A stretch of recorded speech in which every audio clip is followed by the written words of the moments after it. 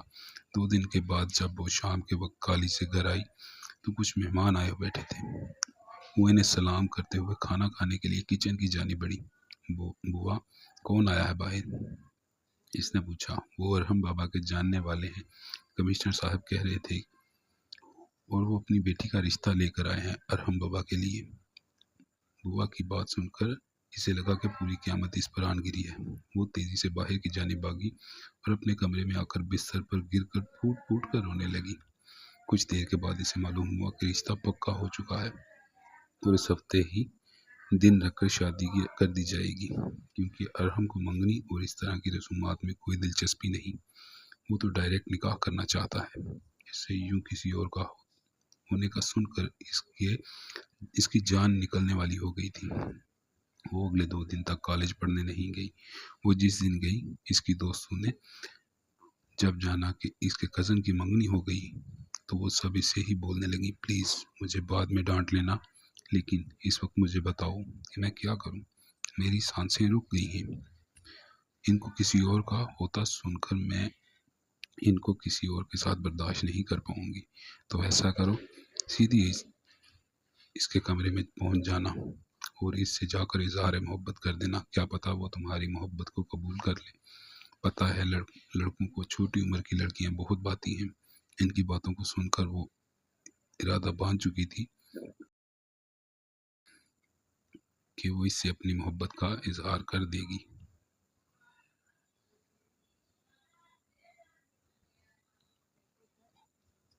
وہ گھر آ کر بے چینی سے ادھر ادھر ٹہلتے ہوئے اس کا انتظار کر رہی تھی۔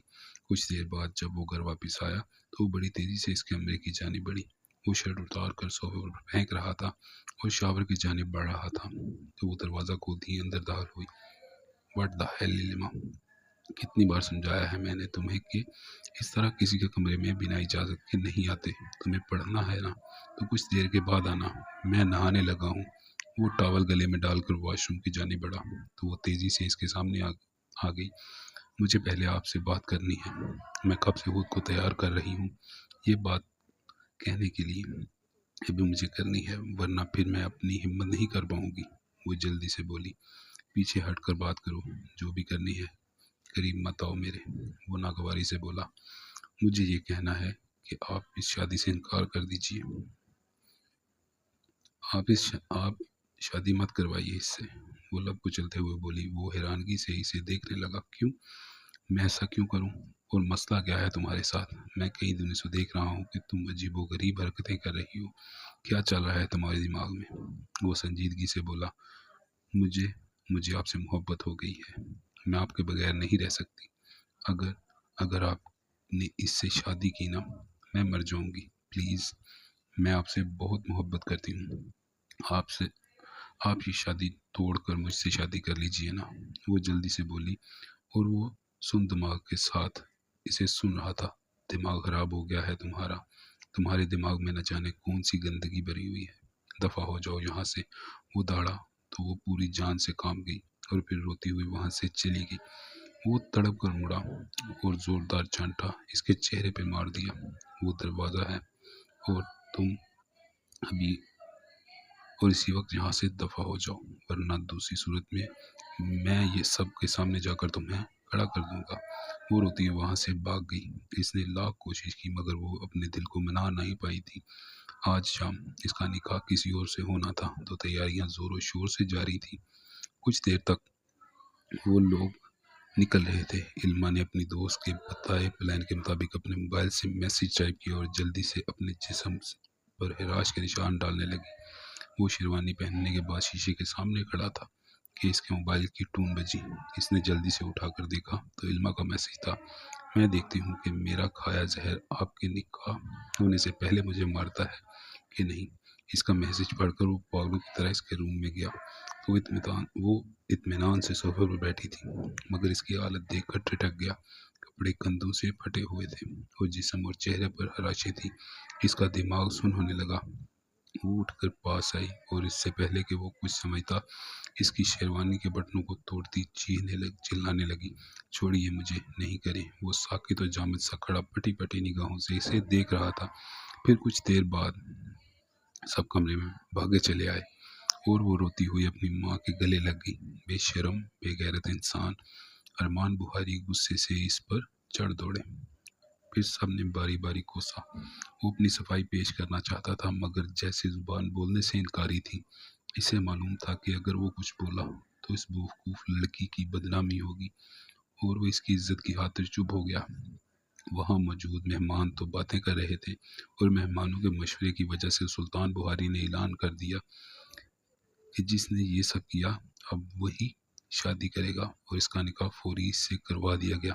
وہ انتہائی خوش تھی مگر وہ تو جیسے سب کی نفرت، تانوں اور یہاں تک کہ مذہبی ہونے کا تانا دے کر اس کا مذاق اڑایا گیا تھا۔ پہلی بار وہ مرد اکیلے میں جاتے ہی رویا تھا۔ پھر اگلے دن وہ اپنا ٹرانسفر کروانے کی کوشش میں مصروف ہو گیا۔ اگلے دن اس نے اپنا ٹرانسفر کروانے کی کوشش شروع کر دی۔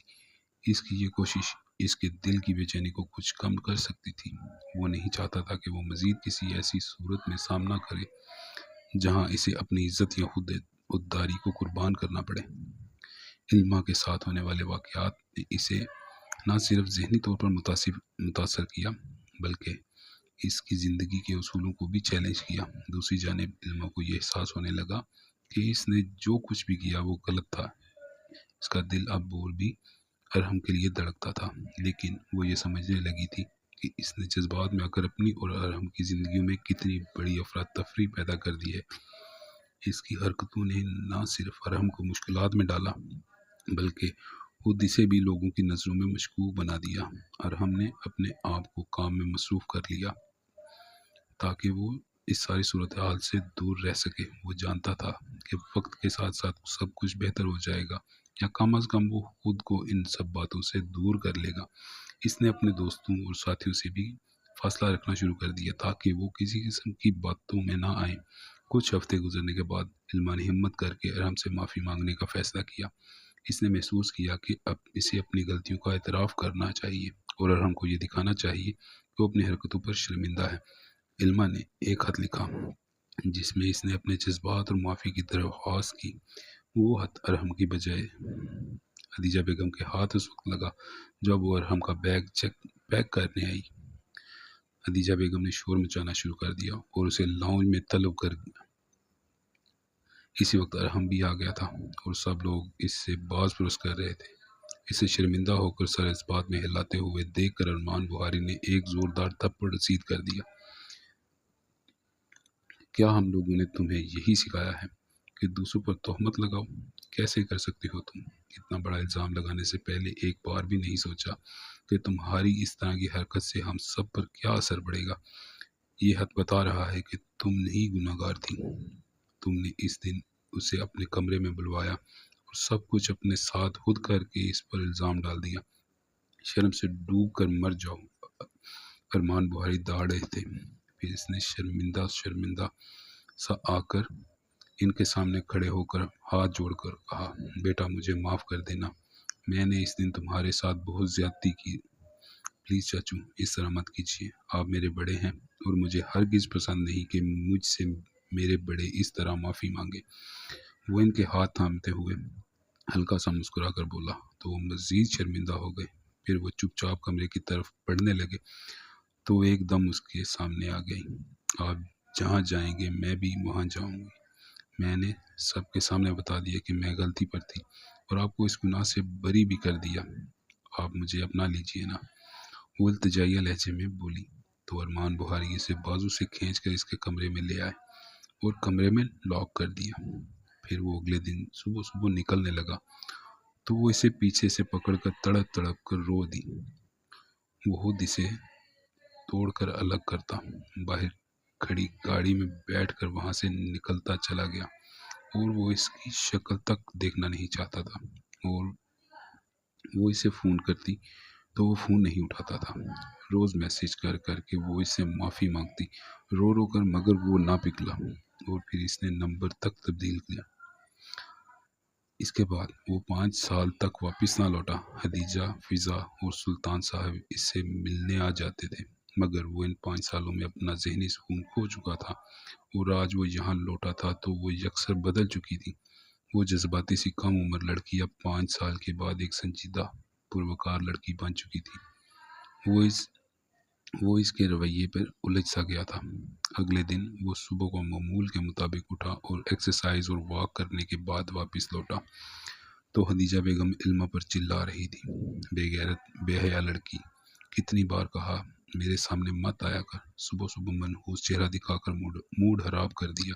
خدیجہ بیگم کے اتنے تحقیر آمیز انداز پہ وہ لبوں پہ کفل ڈالے ایسے کڑی تھی جیسے یہ باتیں وہ اسے نہیں کسی اور سے کہی جا رہی ہیں۔ وہ لب بھینچ کر اندر داخل ہوا تو وہ چپ چاپ باہر نکل گیا۔ دیکھا تم نے، اسے صبح صبح نکل جاتی ہے اور نہ جانے کہاں جاتی ہے، اتنی ڈھیٹ ہے، آگے سے کچھ بتاتی بھی نہیں، یہاں سے اب کئی رات گئے لوٹتا ہے۔ پتا ہے، میں نے تو 1-2 بار اس کو کسی مرد کے ساتھ آتے ہوئے دیکھا ہے، پھر اس کے ماں باپ پر تو کوئی اثر ہی نہیں ہوتا۔ باپ تو ویسے ہی ناراض ہے، 5 سالوں سے بات کرنی چاہیے، اور ماں کا تو چھوڑ ہی دو، ماں تو ہم پر ایسے روب جماتی ہے جیسے پتہ نہیں ہم نے اس کی زندگی برباد کی ہے، بلکہ الٹا اس نے تمہاری زندگی برباد کی ہے۔ تم نے ایک بار مجھے کہا تھا نا کہ ایسی لڑکیاں سدھرتی ہیں، بالکل ٹھیک کہا تھا، یہ لڑکیاں ادھر سے کچھ بڑی نیک بنتی ہیں، اب تو بڑی نیک بنتی ہے، دیکھا نہیں حجاب لیتی ہے، وہ کہتے ہیں 900 چوہے کھا کر بلی آج کو چلی۔ خدیجہ بیگم بولتی جا رہی تھی اور وہ لب بھینچ کر گمسم سا کھڑا تھا۔ پھر تیار ہونے کے بعد وہ ہیڈ کوارٹر کے لیے نکل گیا جہاں سے وہ رات کو لوٹ رہا تھا۔ اس کی نگاہ سڑک پار کرتی علمہ پر گئی، وہ گاڑی وہیں لگاتا تیزی سے اس کے پیچھے لپکا تو وہ ایک اسپتال میں داخل ہو رہی تھی اور وہ اس کے پیچھے پیچھے چلا آ رہا تھا۔ وہ ایک چلڈرن وارڈ میں رک گئی۔ کیا آپ مجھے بتا سکتی ہیں کہ مس علمہ یہاں کیا کرتی ہیں؟ اس نے ریسیپشن پر جا کر پوچھا۔ جی، وہ نرس ہیں اور اسپیشل بچوں کو ٹریٹ کرتی ہیں، بہت عجیب لڑکی ہے، میں تو حیران رہ جاتی ہوں، نہ تھکتی ہے، نہ اکتاتی ہے اور نہ آرام کرتی ہے، ریسیپشن پر موجود آدمی نے کہا۔ وہ حیران رہ گیا۔ پھر شادی کی تیاریوں میں سب مصروف تھے اور وہ آج شاپنگ کے لیے جانے والا تھا، مگر مجرموں کے خلاف سراغ ملا تھا تو وہ دیکھنے ایک کلب میں پہنچا اور وہاں آپسی جھڑپ میں اسے گولی لگی جو اس کے کندھے کو چھوتے ہوئے نکل گئی، مگر مجرم ہاتھ آ چکا تھا۔ وہ اسے اریسٹ کرنے کے بعد گھر پہنچا تو لاؤنج میں علمہ بیٹھی چائے پی رہی تھی اور اسے یوں ہون آلود کپڑوں میں دیکھ کر اس کے ہاتھ سے مگ چھوٹ گیا اور وہ تیزی سے اس کی طرف بڑھی۔ یہ کیا ہوا آپ کو؟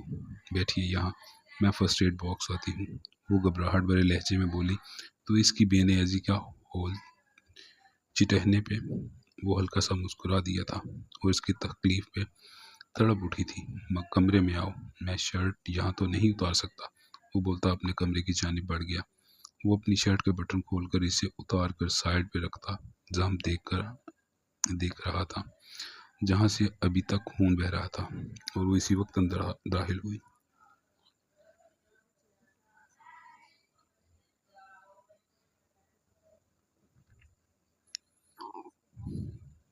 اور اس کے ہاتھ لرز رہے تھے، آنکھیں جھپک جھپک کر وہ آنسو ضبط کرنے کی کوشش کر رہی تھی۔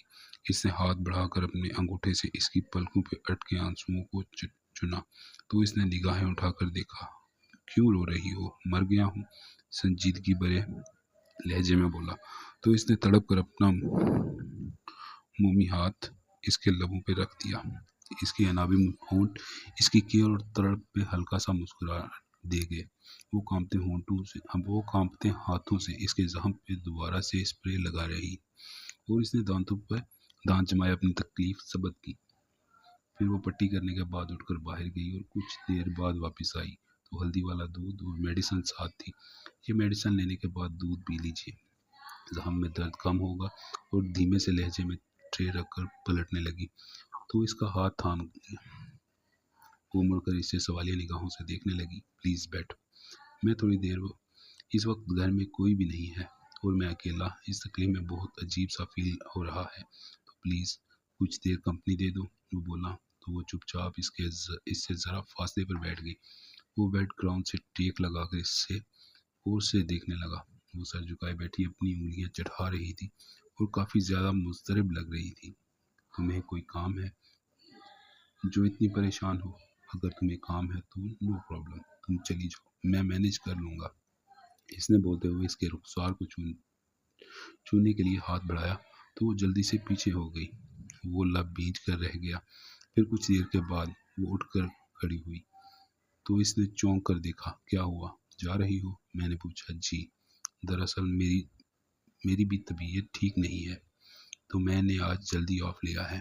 میں نے آرام کرنا تھا لیکن پھر آپ کے پاس آ گئی اور آہستہ سے بولی تم اگر چاہو تو میرے پاس ہی آرام کر لو۔ وہ اٹھ کر اس کے سامنے آتا اسے گہری نگاہوں سے دیکھتے ہوئے بولا نہیں، میں اپنے کمرے میں ہی آرام کروں گی۔ وہ کہتی ہوئی جلدی سے اس کی سائڈ سے ہو کر گزرنے لگی تو وہ اس کی کمر میں ہاتھ ڈال کر اپنے قریب کر گیا۔ تمہارا یہ شرمیلا انداز مجھے اندر کے جذبات کو جگا رہا ہے، مجھے بہت خوبصورت لگ رہی ہو تم آج، کہتا ہوا اس کے قریب ہو کر اس کے رخسار کو لبوں سے چھوتے ہوئے بولا۔ وہ زور سے آنکھیں میچ گئی، کپ کپاتے ہونٹوں سے بمشکل نگاہیں چراتے ہوئے پیر لیا تو وہ بھاگتی ہوئی وہاں سے باہر چلی گئی۔ یہ کیا ہوتا جا رہا ہے مجھے، میں اپنا کنٹرول کھو رہا ہوں۔ وہ جھنجھلا کر سوچنے لگا۔ پھر وہ آرام کرنے کے لیے لیٹا تو اس کے ذہن میں ابھی بھی اسی کا خیال تھا۔ اگلے دن شادی کے فنکشن شروع ہو چکے تھے۔ فضا کی مایوں کا جوڑا آ چکا تھا اور وہ پہن کر تیار ہو کر بیٹھی تھی۔ وہ اندر آیا اور اس کا ماتھا چومتے ہوئے اس کے پاس بیٹھ گیا۔ میری گڑیا جلد ہی پیا کو باز جائے گی، ویسے آپ کچھ کہنا چاہیں گی؟ کیا آپ یہاں سے جا رہی ہیں؟ وہ اپنے ہاتھ کا مائک بناتے ہوئے شرارتی انداز میں بولا تو وہ کھلکھلا کر ہنس پڑی۔ جی بالکل، میں یہاں سے جا رہی ہوں۔ میں اس بات پر بہت زیادہ خوش ہوں کیونکہ یہ انتہائی بورنگ اور اریٹیٹنگ ہے۔ ہر ایک انسان اپنی اپنی دنیا میں مگن ہے اور میری تو کوئی سنتا ہی نہیں تھا۔ اب میں وہاں جا کر اپنے شوہر کو سناؤں گی، کوئی تو ہوگا میری سننے کا۔ بس یہ سوچ کر میں بہت خوش ہوں۔ وہ اپنا گلا کھنکارتے ہوئے چہر کر بولی تو اس بار وہ کہکا لگا کر ہنس پڑا۔ بھیا ایک بات کہوں، امی بہت زیادتی کرتی ہیں اس کے ساتھ، پلیز، وہ چھوٹی ہے، مجھ سے بھی چھوٹی ہے، کیا اگر میں اس کی جگہ غلطی کرتی تو آپ لوگ معاف نہ کرتے؟ پلیز اسے معاف کر دیجئے، بہت بدل چکی ہے، امی اس کو جو مرضی کہیں، اس کو پتہ نہیں کیا کیا کہتی ہیں، یہاں تک کہ اس کو بد کردار اور نہ جانے کیا، مگر وہ کبھی پلٹ کر جواب نہیں دیتی۔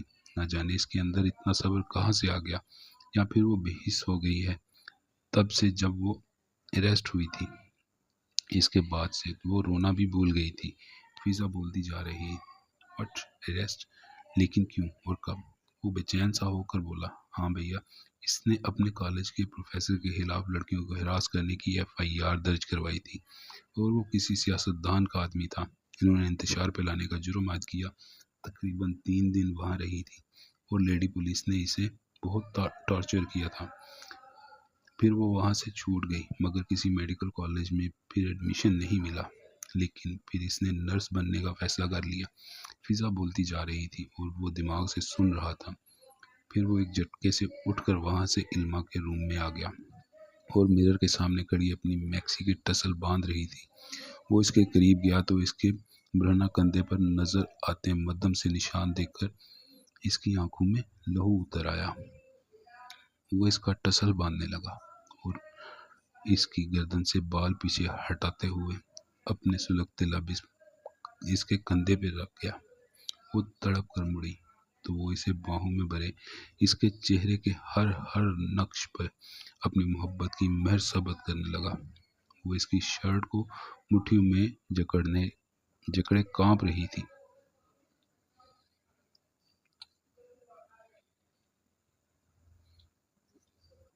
جس نے تمہارے ساتھ یہ سب کیا ہے، میں اسے نہیں چھوڑوں گا، وہ گرا کر بولا اور پھر اسے سینے سے بھینچ لیا تو وہ تڑپ تڑپ کر رو دی اور اس کے سر کو تھپتھپاتے ہوئے اسے حصار میں لیے ہوئے تھا، مگر اس نے اسے چپ کروانے کی بالکل بھی کوشش نہیں کی۔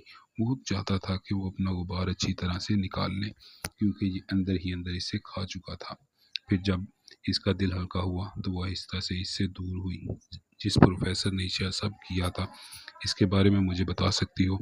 وہ اس کے رخسار کو نرم سے چھو کر بولا۔ نہیں، آپ اس معاملے میں مت پڑیے، میں اس معاملے کو بھول چکی ہوں، دوبارہ سے ان واقعات کو یاد نہیں کرنا چاہتی۔ یہ پاکستان ہے، یہاں پر انصاف فراہم نہیں کیا جاتا، یہاں پر وہی کچھ ہوتا ہے جو ہمارے حکمران اور سیاستدان کرنا چاہتے ہیں، ہمیں غلام ہونا ہے، ہم کچھ بھی نہیں کر سکتے۔ پلیز آپ اس سب میں پڑھ کر اپنا کیریئر خراب مت کیجیے گا، وہ بے چینی سے بولی۔ تم فکر مت کرو، مجھے ایسے سیاستدانوں سے اچھی طرح نپٹنا آتا ہے، ان کی سیاست ہی ختم کر دوں گا میں، اور اس پولیس والے کا تو میں نہیں چھوڑوں گا جس نے تمہیں اریسٹ کروایا تھا، اور وہ سب کے سب جنہوں نے تمہارے اوپر ہاتھ اٹھایا، ان میں سے کسی کو بھی نہیں چھوڑوں گا، وہ سرد لہجے میں بولا تو وہ زرد رنگت سے اسے دیکھنے لگی۔ وہ موبائل پہ ایک نمبر ملاتا ہوا باہر جانے لگا تو وہ تڑپ کر اس کی طرف بڑھی اور اس کا بازو تھام کر اس کا رخ اپنی طرف کیا۔ پلیز آپ یہ سب مت کیجیے گا، میں آپ کو کسی مصیبت میں نہیں دیکھ سکتی، وہ سب لوگ بہت خطرناک ہیں، سب ختم کر دیں گے، ہماری فیملی کو بھی نقصان ہو سکتا ہے، وہ تڑپ کر بولی اور پھر چہرہ ہاتھوں میں چھپا کر رونے لگی۔ وہ لب بھینچ کر رہ گیا۔ اوکے، ریلیکس ہو جاؤ، میں کچھ نہیں کروں گا، اور اس کا چہرہ تھوڑی سے پکڑے اونچا کرتے ہوئے بولا۔ پھر وہ اپنے سلگتے لب پوری شدت سے اس کے ماتھے پر رکھتا تو اس کی دھڑکن بڑھ گئی۔ وہ اس کے کمرے سے نکل کر باہر آ گیا اور کچھ دیر میں وہ ہوٹل کے لیے نکل چکے تھے۔ وہ میکسی کے ساتھ گولڈن کلر کا حجاب کیے اس کے دل میں اتر رہی تھی۔ پھر وہ فضا کے پاس بیٹھی تو فضا نے اپنے مایوں کی ٹوکری سے چوڑیاں نکال کر اس کی کلائیوں میں پہنانے لگی تو وہ خدیجہ بیگم نے جھپٹنے سے انداز میں وہ چوڑیاں کھینچ لی۔ یہ اس کے لیے نہیں ہے، یہ میری رخسانہ کے لیے ہیں، وہ اپنی بانجی کا نام لیتے ہوئے بولی، اور پھر آواز دے کر رخسانہ کو بلایا اور بڑے محبت سے اسے چوڑیاں پہنانے لگی۔ وہ شرماتی لجاتی سی ارحم کی جانب ہی دیکھ رہی تھی۔ علما کا چہرہ پھیکا سا پڑ گیا تھا، وہ چپ چاپ اٹھ کر اسٹیج سے نیچے چلی گئی۔ اگلے دن مہندی کا فنکشن تھا اور وہ فضا کے کمرے سے چوڑی سائز لے کر باہر چلا گیا۔ شام کو جب واپس آیا تو اس کے ہاتھ میں ایک باکس تھا۔ وہ اسے کمرے میں رکھنے کے بعد فریش ہونے چلا گیا اور شلوار کرتا پہننے کے بعد اس نے علما کے کمرے کا رخ کیا تو وہ کپڑے پہننے کے بعد حجاب سیٹ کر رہی تھی۔ گرین کلر کی میکسی کے ساتھ آج بھی گولڈن حجاب کیا تھا۔ وہ چلتا ہوا پاس آیا اور باکس ڈریسنگ پہ رکھتے ہوئے اسے کھولا اور پھر اس کی مومی ہاتھ جو تھامے تھے اس میں چوڑیاں پہنانے لگا۔ وہ بے یقینی سے اسے دیکھ رہی تھی۔ ہلکا سا میک اپ کر لو اپنے شوہر کی خاطر، وہ اس کے رخسار کو چھو کر بولا تو اس کے چہرے پر سرخی سی چھا گئی تھی۔ چلو جلدی سے تیار ہو کر باہر آ جاؤ، پھر ہوٹل چلتے ہیں۔ کچھ دیر کے بعد وہ تیار ہو کر نیچے آئی تو وہ اسے لے کر باہر کی جانب بڑھا۔ رخسانہ وہاں پہلے سے موجود تھی۔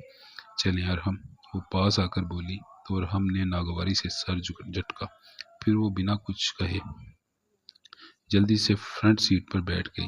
وہ لب بھینچ کر پچھلے دروازہ کھول کر علما کو دیکھنے لگا۔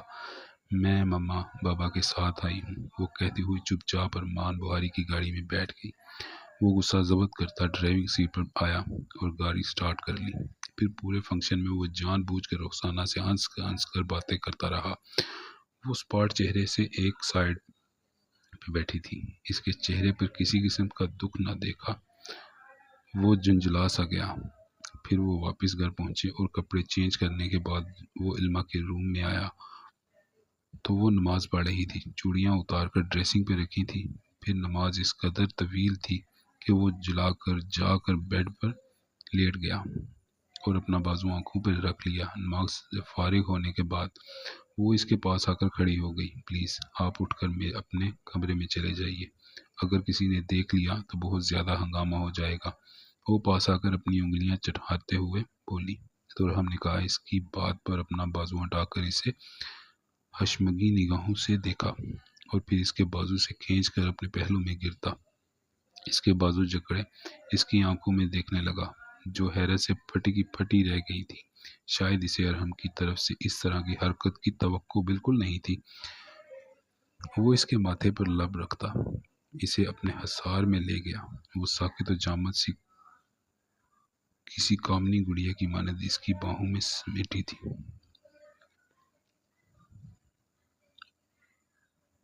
کیا بدتمیزی ہے، چھوڑیے مجھے۔ وہ اسے پیچھے دھکیلنے لگی تو اس کے بازوؤں سے جکڑے ہوئے اس پر جھکتا اسے غصے اور ناگواری سے دیکھنے لگا۔ کیوں بھاگتی ہو؟ مجھ سے محبت ہے تو اس چیز کو جھٹلا کیوں رہی ہو؟ اور ہاں، میں تم پر پورا حق رکھتا ہوں۔ وہ تب کر بولا، ہاں بالکل، آپ تو مرد ہیں، اپنی ہوس کو پورا کر کے ہی دم لیں گے۔ کر لیجئے، مجھے ہوس۔ وہ غصے سے بولی تو ارحم کی گرفت ڈھیلی ہو گئی اور اس کا رنگ متغیر ہو چکا تھا۔ وہ ایک جھٹکے سے اس کے پیچھے ہوا اور کمرے سے میں اٹھ کر ادھر ادھر ٹہلنے لگا، طاؤس پڑھنے لگا۔ پھر اس کا غصہ ختم نہیں ہو رہا تھا۔ مجھے یقین نہیں آ رہا کہ تم میرے بارے میں یہ کہہ رہی ہو۔ تم تو محبت کرتی ہو نا مجھ سے؟ تو کہاں گئی تمہاری محبت؟ وہ مجھے بھی بتاؤ۔ وہ تب کر بولا، باڑ میں گئی وہ محبت۔ کیوں کروں میں آپ سے محبت؟ چاہ کر کیجئے رخسانہ سے، جو آپ کی ماں کی پسند ہے۔ مجھے آپ سے شدید قسم کی نفرت محسوس ہوتی ہے۔ مجھے تو لگتا ہے کہ میری محبت بھی ایک ہوس تھی، جو کہ کچھ پل کے لیے اور میں بہہ گئی تھی۔ میں آپ کو 17 سال کی علمہ نہیں ہوں، 5 سال کا عرصہ گزر چکا ہے۔ اس محبت کو آپ نے میرے منہ پہ دے مارا تھا، تو اب مجھ سے وہ محبت کیوں چاہیے؟ نہیں ہے مجھے آپ سے محبت، سخت نفرت ہے آپ سے۔ وہ چلا کر بولی تو وہ لب بھینچ کر رہ گیا۔ وہ غصے سے وہاں سے مڑا اور اپنے کمرے میں آ گیا۔ وہ پوری رات سو نہیں پایا تھا، ایک پل چین نہیں ملا تھا۔ اس کے لیے اس کی باتوں کو ہضم کرنا بہت مشکل ہو رہا تھا۔ اگلے دن بارات تھی اور وہ سب تیاریاں دیکھنے کے بعد خدیجہ بیگم سے مزید کچھ پوچھنے کے لیے ان کے کمرے کی جانب بڑھا۔ جب وہ ان کے کمرے کے لیے دروازے کے پاس پہنچا تو اندر سے آتی آوازوں پر ٹھٹک گیا۔ ارے سغرا، میں نے تو اس کی ایسی کی ہے، پھر دوبارہ میرے بیٹے پر نظر نہیں رکھے گی۔ پتہ ہے، کل میں نے اسے صاف صاف کہہ دیا کہ رخسانہ ہی میری بہو بنے گی اور تم میرے بیٹے کی زندگی سے نکلنے کی تیاری کرو۔ خدیجہ بیگم بولتی جا رہی تھی، ارے تم نے تو جو کیا، میں نے بھی اس کی بہت بے عزتی کی تھی، اور میری رخسانہ نے تو اب اسے گاڑی تک میں بیٹھنے نہیں دیا، اور پھر دیکھا تھا آپ کا بیٹا میری پسند ہے کہ پیچھے پیچھے تھا۔ سغرا بیگم نے کہا تو وہ مٹھیاں بھیج کر اپنے کمرے میں آیا۔ وہ تو تمہارے کل والے رویے کی وجہ سے ہے۔ یہ سب کیا کر دیا میں نے؟ کل رخسانہ سے جس طرح بات کی، صرف اور صرف تمہاری توجہ حاصل کرنے کے لیے، لیکن سارا معاملہ ہی الٹا پڑ گیا۔ وہ اپنے بال مٹھیوں میں جکڑے دل میں اس سے مخاطب ہوا۔ پھر کچھ دیر کے بعد وہ تیار ہونے لگا۔ تیار ہونے کے بعد اس کے قدم اس کے کمرے کی جانب ہی تھے۔ وہ کمرے میں داخل ہوا تو سی گرین کلر کی ڈریس کے ہم رنگ حجاب کے لیے بہت حسین دکھ رہی تھی۔ وہ اسے اپنی نگاہوں میں بساتا ہوا اس کے قریب پہنچا تو وہ ہڑبڑا کر ادھر ادھر دیکھنے لگی۔ اس نے پاس آ کر اس کے ماتھے کو چوما تو وہ زور سے آنکھیں میچ گئی۔ آج رات میری شدتوں کے لیے تیار رہنا، کیونکہ اب میرا دل تم سے دور رہنے کو بالکل نہیں چاہتا، اور اگر اسے ہوس بھی کہوں گی تو مجھے منظور ہے۔ سمجھ لو جو سمجھنا ہے۔ اب میں نہیں رکنے والا، اور اپنی بیوی کے ساتھ ہوس پوری کرنا ہے تو کوئی بات نہیں، مجھے فرق نہیں پڑتا۔ وہ اس کے رخسار سے رخسار مس کرتے ہوئے بولا، چھوڑیے مجھے، کیا بدتمیزی ہے۔ وہ اسے پیچھے دھکیلنے کی کوشش کرتے ہوئے نم لہجے میں بولی تو وہ اس کی کمر کو مضبوطی سے جکڑے ہوئے تنبیہی نگاہوں سے دیکھنے لگا تو وہ گھبرا کر دروازے کی جانب دیکھنے لگی۔ تم نے جو حرکت کی ہے نا کل رات، اس پہ مجھے بہت غصہ تھا، لیکن مجھے چڑھ چکا ہے کہ کل سورہ حالہ اور امی نے تمہارے ساتھ بہت برا کیا۔ تمہارے منہ میں زبان میں ہے یہ کیا؟ ویسے تو بہت چلایا کرتی تھی، اب کیا ہو گیا ہے؟ کہیں زنگ تو نہیں لگ گیا؟ وہ دکھا کر اس کی تھوڑی کو تھامتے ہوئے اس کا منہ ذرا سا کھولتے ہوئے بولا تو اس کی حسین آنکھوں سے ٹپ ٹپ آنسو گرنے لگے جو ارحم نے اپنے لبوں پہ چن لیے۔ وہ ساکت سی سرخ چہرے سے کھڑی تھی۔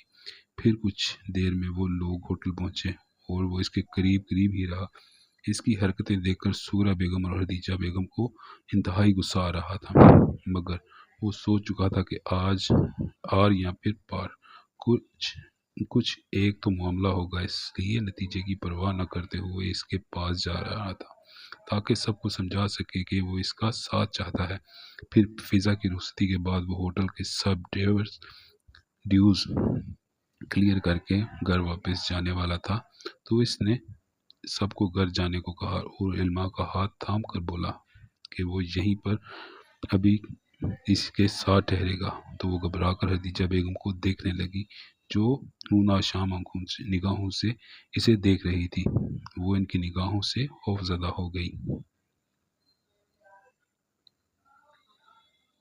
ہاں چلو ٹھیک ہے، خدیجہ بیگم بھی چلتی کرتی بنا کر بولے باہر نکل گئی۔ وہ اس کا ہاتھ تھامے ہوئے وہاں چیئر پہ بیٹھ کر مینیجر سے بات کر رہا تھا۔ سب کام نپٹانے کے بعد وہ واپسی کے لیے نکلے تو اس نے گاڑی کو گھر کی بجائے کہیں اور ڈال لیا اور وہ گھبراہٹ بڑے انداز میں اسے دیکھ رہی تھی۔ پھر گاڑی اس کے فلیٹ کے سامنے رکی اور وہ اسے لیے اندر آیا۔ اس کے کانسٹیبل نے پورے فلیٹ میں پھول بچھائے تھے۔ وہ دھیمی سی مسکراہٹ سے اسے باہوں میں اٹھاتا اندر کمرے میں آیا تو وہاں بھی کینڈلز اور پھول لگے تھے۔ وہ یہ سب دیکھ کر مزید گھبراہٹ کا شکار ہو گئی تھی۔ بچی تو تھی نہیں جو اس سب کا مطلب نہیں سمجھتی۔ پلیز مجھے گھر جانا ہے، وہ کہتی ہوئی کمرے سے باہر جانے لگی تو وہ اسے کندھوں سے جکڑتے تنبیہی انداز میں دیکھنے لگا۔ تم مجھے غصہ نہیں دلانا چاہ رہی ہو، مسئلہ کیا ہے؟ وہ تب کر بولا تو وہ اپنے آپ کو چھڑواتے ہوئے واش روم میں خود کو بند کرنے کے ارادے سے بھاگی، مگر وہ اس سے پہلے دروازے کو لاک کرتی اس کی پاؤں اڑا کر اس کے ارادے یہ پانی پھیر گیا۔ پھر جیسے جیسے وہ اس کی طرف قدم بڑھا رہا تھا وہ پیچھے جا رہی تھی۔ وہ اس کی کمر سے جکڑے ہوئے اس دیوار سے لگاتار سائڈ میں موجود شاور کا نل کھول چکا تھا۔ پھر وہ شرٹ اتارتا دائیں بائیں ہاتھ رکھے میری دھڑکن وہ اس پہ اپنی محبت کی برسات کرنے لگا۔ کچھ دیر بعد وہ مزاحمت کر رہی تھی مگر پھر وہ خود سپردگی دیتی چلی گئی۔ وہ اسے یوں ہی باہوں میں بھرے بیڈ پر لٹاتا اس پہ حق جتاتا چلا گیا۔ پھر وہ اسے یوں ہی باہوں میں بھرے سو گیا۔ صبح آنکھ کھلی تو وہ اس کے سینے پر سر رکھے پرسکون سی سو رہی تھی۔ وہ اسے تکیے پر سیدھا کرتا اٹھ کر فریش ہونے چلا گیا۔ پھر وہ فجر کی نماز ادا کر کے واپس آیا تو وہ بھی نماز پڑھ رہی تھی۔ وہ قرآن پاک پڑھتے ہوئے گاہے بگاہے اس پر نظر ڈال رہا تھا۔ وہ نماز پڑھ کر جب تک فارغ ہوئی وہ سورہ یاسین ختم کر چکا تھا۔ چائے پینے لگا۔ میں تمہیں بھی نہیں ہے کیا؟ اٹھتے ہوئے بولا۔ آپ رہنے دیں، میں بنا کر لاتی ہوں۔ وہ آہستہ سے بولی تو وہ دھیما سا مسکرایا اس کے قریب آیا۔ ویسے یقین کرو بری چائے نہیں بناؤں گا۔ وہ اس کے رخسار کو چھو کر بولا تو اس کی پلکیں حیا سے جھک گئی۔ نہیں ایسی بات نہیں ہے، اور وہ کہتی ہے نا کہ مردوں کا کام نہیں کرنا چاہیے کچن کا، تو اسی لیے میں نے کہا بنا لیتی ہوں۔ میں بھی بہت اچھی چائے بناتی ہوں۔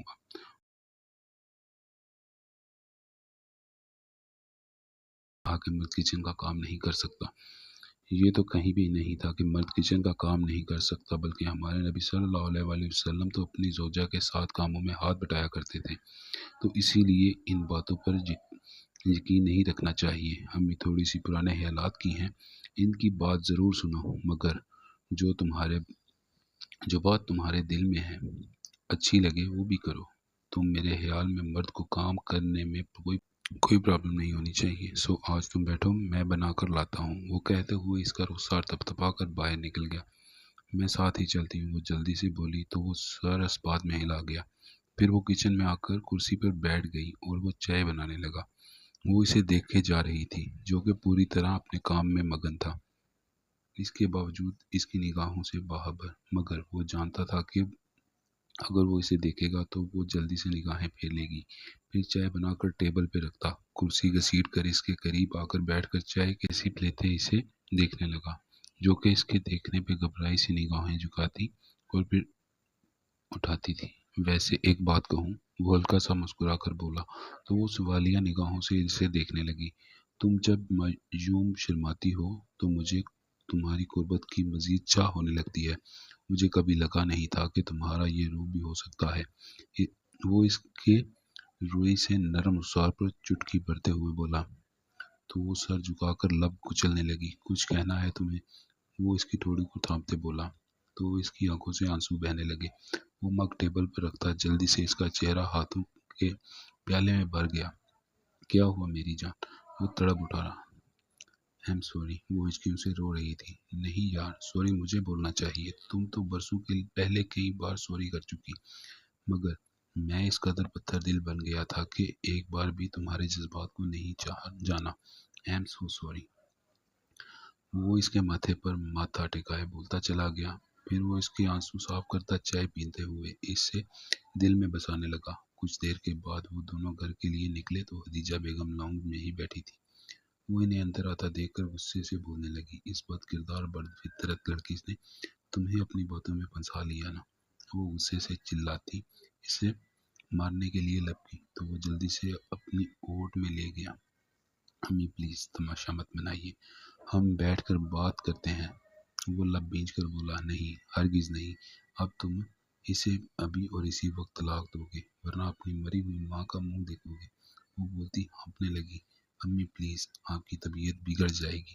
وہ خدیجہ بیگم کو تھامتے ہوئے بولا تو وہ منہ بھر کر علمہ کو بددعائیں دینے لگی اور اس سینے پہ ہاتھ رکھے زمین پر گرتی چلی گئی۔ وہ جلدی سے انہیں اٹھا کر باہر کی جانب بھاگا اور وہ ساکت و جامد سی کھڑی تھی۔ وہ اور سلطان بخاری ارمان بخاری ہاسپٹل کو کوریڈور میں کھڑے تھے۔ خدیجہ بیگم کو ہارٹ پرابلم تھا تو ان کی پریشانی بڑی ہوئی تھی۔ ڈاکٹر باہر آیا تو وہ بڑی تیزی سے اس کی جانب بڑھے۔ دیکھیے بی پی کافی ہائی تھا، ہارٹ اٹیک ہوا نہیں، مگر ایسی کنڈیشن رہی تو ہو سکتا ہے، اس لیے انہیں کسی بھی قسم کا سٹریس مت لینے دیں، ڈاکٹر نے کہا تو وہ سب ایک دوسرے کو دیکھنے لگے۔ کچھ دیر کے بعد ان کی طبیعت بہتر ہوئی تو وہ انہیں لے کر گھر آ گئے۔ وہ زبردستی میڈیسن کھلانے کے بعد ان کے پاس بیٹھا سر دبانے لگا۔ مجھ سے وعدہ کر تو اس لڑکی کو اپنائے گا نہیں۔ وہ بولی تو اس نے تڑپ کر اسے دیکھا۔ آپ اچھی طرح سے جانتی ہیں کہ کل رات سے اپنا چکا ہوں پوری رضامندی سے۔ وہ لب بھینچ کر بولا، تم مجھ سے وعدہ کرو گے کہ نہیں؟ تم نے اس لڑکی سے بات نہیں کرو گے، تم اسے طلاق دو گے؟ وہ غصے سے چلائی، اوکے اوکے، آپ جو کہیں گی وہی کروں گا، میں اسے طلاق دے دوں گا۔ وہ لب بھینچ کر بولا، مگر جتنی تکلیف محسوس کر رہا تھا وہ جانتا تھا۔ تو ٹھیک ہے، میں کل ہی طلاق کے پیپرز تیار کرواتی ہوں، تم بس دستخط کر دینا، کرو گے؟ وہ بولی تو وہ مشکل سر ہلا گیا۔ باہر کھڑی علمہ کا دماغ سن پڑ گیا تھا۔ وہ تیزی سے مڑی اور تقریباً بھاگتی ہوئی اپنے کمرے میں آئی۔ خوف سے اس کا حشر ہو رہا تھا، وہ تڑپ تڑپ کر رو رہی تھی۔ پھر اس نے جلدی سے ایک خط لکھا اور پھر راتوں رات وہ گھر سے بھاگ چکی تھی۔ طلاق سے بچنے کا یہی واحد راستہ تھا۔ وہ اس شخص کے نام سے جڑا اپنا نام الگ ہوتے دیکھ نہیں سکتی تھی۔ وہ انجانے راستوں پر چل دی تھی، اسے اپنی منزل کا کوئی پتہ نہیں تھا، اور وہ اسلام آباد اپنی دوست کے ہاں پہنچی اور اسے ساری صورتحال بتائی۔ اس نے اس پر ترس کھاتے ہوئے اسے اپنی NGO میں رکھ لیا تھا۔ وہ گمسم سا خدیجہ بیگم کے پاس لاؤنج میں بیٹھا تھا اور انہوں نے طلاق کے پیپرز منگوائے تھے کہ دندناتی ہوئی ریحام بخاری اندر آئی۔ ضرورت نہیں ہے تمہیں اسے طلاق دینے کی، وہ جا چکی ہے نہ جانے کہاں، شاید یہ ظالم معاشرہ اسے مار کر کہیں پھینک چکا ہوگا، یا پھر کسی کے ہوس کا نشانہ بن کر وہ لاوارث کہہ کر دفن کر دی گئی ہوگی۔ بہت مبارک ہو آپ کو بھابھی، آپ کی نفرت جیت گئی اور میں اپنی بیٹی ہار گئی، اور تم نے تو کمپرومائز کر چکی تھی، دوبارہ اس کے جذبات کیوں جگائے؟ جب اسے اپنانے کی ہمت نہیں تھی تو میری بیٹی کو بیوی ہونے کا حق کیوں دیا؟ ریحام بہاری چلا رہی تھی، اور پھر ہاتھ اس کے منہ پہ مار کر چلی گئی، اور جلدی سے وہ ہاتھ اٹھاتا اسے پڑھنے لگا۔ ایم سوری ماما بابا، میں اچھی بیٹی نہیں ہوں، میری وجہ سے ہمیشہ آپ کو دکھ پہنچا ہے، میں بہت تکلیف میں ہوں، اگر انہوں نے مجھے واقعی چھوڑ دیا تو میری سانسیں رک جائیں گی، میں برسوں ان کے نام کے سہارے جیتی رہی ہوں، لیکن اگر مجھ سے یہ نام الگ ہوا تو جی نہیں پاؤں گی، میں جا رہی ہوں نہ جانے کہاں، مجھے نہیں معلوم، اللہ حافظ، آپ کی بدنصیب بیٹی علمہ بخاری۔ وہ ہاتھ چھوٹ چکا تھا، وہ گرنے سے انداز میں صوفے پر بیٹھ گیا۔ اچھا ہوا دفع ہو گئی، مجھے تو لگتا ہے کہ کسی مرد کے ساتھ، بس امی ایک لفظ مت بولیے، اس نے صرف ایک بار آپ کے بیٹے پہ الزام لگایا، مگر ان چند دنوں میں نہ جانے کتنی بار آپ اس کے کردار کو داغدار کیا ہے، بار بار اس پر تہمت بازی کی ہے، اب بس بہت ہو گیا، باریک ہو وہ ویسے ہی چلے گی جہاں سے وہ پھٹ پڑا تھا، اور پھر تیزی سے اٹھ کر اپنے کمرے کی جانب بڑھ گیا۔ آنے والے دنوں میں اس نے اسے ہر جگہ تلاشا، مگر وہ کہیں نہیں تھی، اس کی راتوں کا چین کھو چکا تھا۔ 2 مہینے گزر چکے تھے، پھر ارمان بخاری اور ریحام بخاری نے اسلام آباد شفٹ ہونے کا بتایا اور چلے گئے۔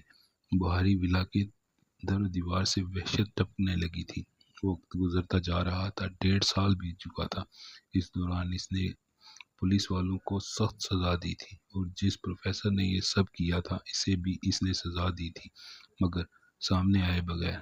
اس کا اسکینڈل کھول کر اسے بدنام کر کے اس کا کیریئر ختم کر دیا تھا، اور خدیجہ بیگم اب دل ہی دل میں پچھتانے لگی تھی۔ ایک دن وہ اسلام آباد ایک سیمینار کے سلسلے میں آیا تو بنا بتائے وہ ارمان بخاری جس گھر میں رہ رہے تھے وہاں پہنچ گیا۔ اس نے ملازم سے ملنے کو کہا تو وہ اسے لاؤنج تک چھوڑ کر واپس پلٹ گیا۔ وہ حیرانگی سے لاؤنج میں بڑے بچے کے کھلونے دیکھ رہا تھا، پھر وہ اندر داخل ہوتی علمہ کو دیکھ کر ساکت رہ گیا۔ وہ زرد رنگت سے اسے دیکھ رہی تھی، جس کی گود میں چھوٹا سا بچہ تھا۔ اسی وقت ارمان اور ریحام بھی اندر آ گئے، اور ان کے چہرے بھی متغیر ہو چکے تھے۔ تم یہاں کیا کرنے آئے ہو؟ ارمان بخاری نے سرد لہجے میں کہا۔ تو آپ کو پتہ نہیں کہ آپ کی بیٹی کہاں ہے؟ مگر آپ نے بتانا تک لازمی نہ سمجھا، وہ تلخ لہجے میں بولا۔ ہاں معلوم ہوا تھا، مگر 2 ماہ بعد جب ہم یہاں شفٹ ہوئے، اس کی دوست نے بتایا تھا کہ وہ پریگننٹ ہے، اور اس کی حالت بہت خراب ہو جاتی ہے۔ تمہاری بے وفائی نے میری بیٹی کو اس قدر خوف میں مبتلا کیا کہ اسے پینک اٹیک آنے لگے تھے۔ ہم یہاں تب ہی شفٹ ہوئے تھے، اور دیکھو آج بھی میری بیٹی خوفزدہ ہو گئی۔ ریحام بخاری تڑک کر بولتی جا رہی تھی تو وہ اٹھ کر اس کے پاس گیا اور اس کے ہاتھ سے بچے کو لے کر چوما۔ چاچو پلیز واپس چلیے نا، میں نہیں رہ سکتا علمہ کے بغیر، آپ جانتے ہیں نا میں نے اسے ڈھونڈنے کی کوشش کی تھی، ہاں میں مانتا ہوں مجھ سے غلطی ہوئی، میں اسٹینڈ نہیں لے پایا، لیکن پلیز اس کی سزا اتنی بڑی مت دیں، میں نہیں جی سکتا، قسم خدا کی اب نہیں ہوگا دوبارہ۔ وہ ارمان بخاری کی منت سماجت کرنے لگا، مگر وہ بھی اڑ چکے تھے۔ وہ بوجھل دل سے وہاں سے نکلا اور گاڑی میں بیٹھ کر اسٹیئرنگ پہ سر ٹکائے رو دیا۔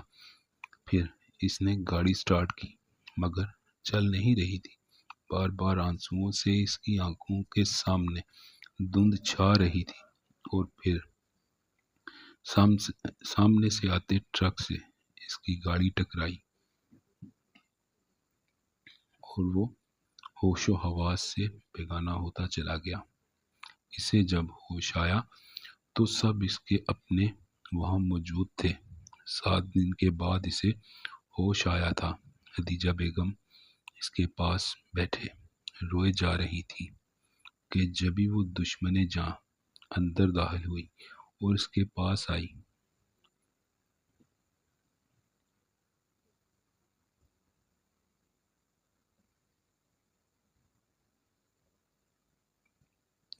تو خدیجہ بیگم نے اس کا ہاتھ تھام کر علما کے ہاتھ میں دیا۔ علما نے اور اس نے بے یقینی سے دیکھا۔ مجھے معاف کر دو میرے بچوں، وہ ہاتھ جوڑ کر بولی۔ تو علما نے جلدی سے ان کے ہاتھ تھام لیے۔ وہ اسے سینے سے لگائے روتی جا رہی تھی۔ پھر ننھے احمد کو لے کر ریحام اندر داخل ہوئی تو خدیجہ نے اسے پکڑتے چٹا چٹ چوم ڈالا تھا۔ وہ پورا ہفتہ ہاسپٹل رہا تھا اور ڈسچارج ہوتے ہی اسے ارمان بخاری گھر لے آئے۔ لاؤنج میں سب محفل جمائے بیٹھے تھے اور 2 دن کے بعد لاہور جانا تھا۔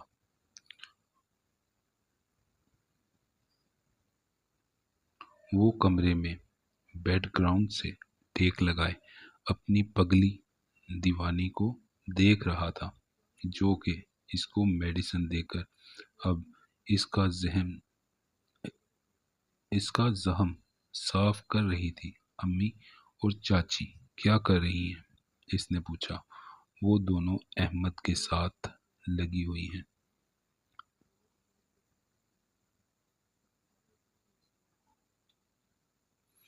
وہ ہلکا سا مسکرا کر بولی، ویسے میں سوچ رہا ہوں کہ ایک اور بیبی پیدا کر لیتے ہیں۔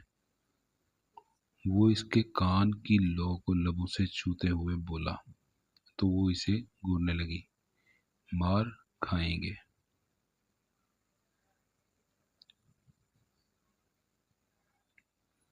آپ کو کیا پتا کتنا مشکل ہوتا ہے ان بچوں کو پیدا کرنا۔ وہ منہ بنا کر بولی، میری جان، میں جانتا ہوں کہ بہت مشکل ہوتا ہوگا، لیکن میں کیا سوچ رہا ہوں کہ ابھی تو ان دیورانی جٹھانی میں بڑا اتفاق ہوا ہے، کہیں اس کی وجہ سے لڑ ہی نہ پڑے، تو اسی لیے ایک اور بچہ پیدا کر کے ان کے سپرد کرتے ہیں اور خود نکل جاتے ہیں ہنی مون پہ۔ وہ شرارتی انداز میں بولا تو وہ بھی دھیما سا مسکرا دی۔ پھر وہ اس کے قریب آ کر اس کے کندھے پر سر رکھے، اس کے سینے پہ ہاتھ رکھ گئی۔ کیا ہوا؟ کچھ نہیں ارحم، بس اپنی نادانیاں سوچ رہی تھی کہ کیا کرتی رہی ہوں۔ وہ بولی، تھینک گاڈ تم نے وہ نادانی کی، ورنہ میرے بچوں کی پھوپھو بن جانا تھا تم نے۔ وہ شرارتی انداز میں بولا تو اس کے کندھے پر مکے برسانے لگی۔ وہ ہنستے ہوئے اسے اپنی باہوں کے حصار میں لیتا اپنی آنکھوں کو موند گیا۔